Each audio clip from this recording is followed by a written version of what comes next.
May and June have been really busy, but mostly in a good way.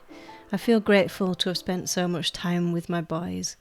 A couple of my contracts came to an end, and I've been reminding myself to try and make the most out of it being a bit quieter, knowing that things will get busy again soon. As much as I love my family and the challenge of balancing family life with running my own business, I know myself well enough by now to recognise when I need a few minutes of peace and quiet. Most days I come out here to the summer house for a little while, just to breathe and reset. We had it put up last year and I've been really trying to make the most out of using it. More often than not, I'll bring a cold drink and just sit and stare at the view. Sometimes I bring my journal too. We've added a desk out here, and even though there's no internet connection, I can still write without distraction. We did add some solar lights as well, which give it such a cosy feeling if you're out here on a darker evening. We had several lovely family days out during the May Bank holidays, starting with a visit to Stamford Park in Greater Manchester. To get to a lot of our day trip destinations, we drive over the moors, and honestly the view just never stops taking my breath away. One day we decided to finally walk up to Studley Pike. We've been able to see it from our house for years but had never climbed it. The views from the top were just incredible. We've spent a lot of time in the field too, planting peas and broccoli, and I painted our picnic bench, which now looks 1,000,000 times better. Mo's tree, which we planted when my lovely old cat died a few years ago, has come into full blossom, and it always fills me with a sense of peace and comfort, and I can still feel her here. I met up with my best friend Katie, our first proper catch-up in a couple of years for one reason and another.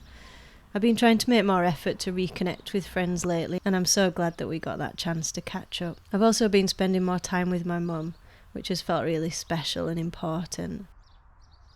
My eldest son turned 13 recently. I can't believe I've got a teenager.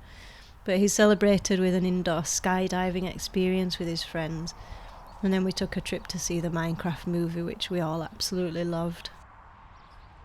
We went on a very windy walk up to the Singing Ringing Tree in Burnley. The wind was just wild, but the views were totally worth it at the top. Afterwards we stopped for coffee and cake at Healey, a bit of a hidden gem. I walk with my youngest son to school on a Friday, and over the last few weeks we've seen lots of lambs and more than one deer leaping through the fields. It's just such an amazing sight on our early morning walk. That walk back from school with Penny is one of my favourite times of the week. She's just so happy and she reminds me to try and live in the moment. During half term I had the kids on my own for a few days, so I tried to think of some new and fun things we could do together. We visited a really cool video arcade place in Leeds. They did a high ropes course and had friends over to play. I think I'd call that a success. We also went back to one of our favourite spots, Shibden Park, with a very excitable dog, a frisbee and a picnic. It was just a perfect kind of day. In the evenings, when I do get a bit of time to myself, I've been slowly trying to get back into illustration and watercolour painting. Nothing too serious, just trying to enjoy it. I've been doing a lot of thinking about my business. I should say overthinking. What's next? Where I feel most aligned? Although I still work in the sector, in terms of training, I feel like I've said everything I can say about fundraising for now. A couple of my contracts had come to an end and one I walked away from.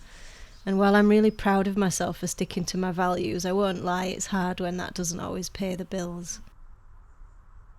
Although I still love reading personal development books, I've been trying to read more fiction lately, and a few spiritual texts too. I looked after another dog called Leo for a week while his family were away. It was a last-minute arrangement after they were let down. It wasn't always easy, walking and keeping an eye on two dogs, but I think actually it was just what I needed, something outside of myself to focus on. What I didn't expect was how quickly I'd grow attached. I really didn't think I could fall in love with someone else's dog, but I cried when he left. I don't know about you, but the longer evenings just give me a feeling of having a bit more space, some extra time each day, and I'm really trying to appreciate that.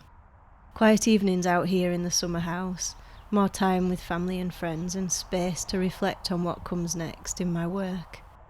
I feel like I haven't quite got everything figured out yet, but for now I'm finding comfort in a slightly slower pace of life.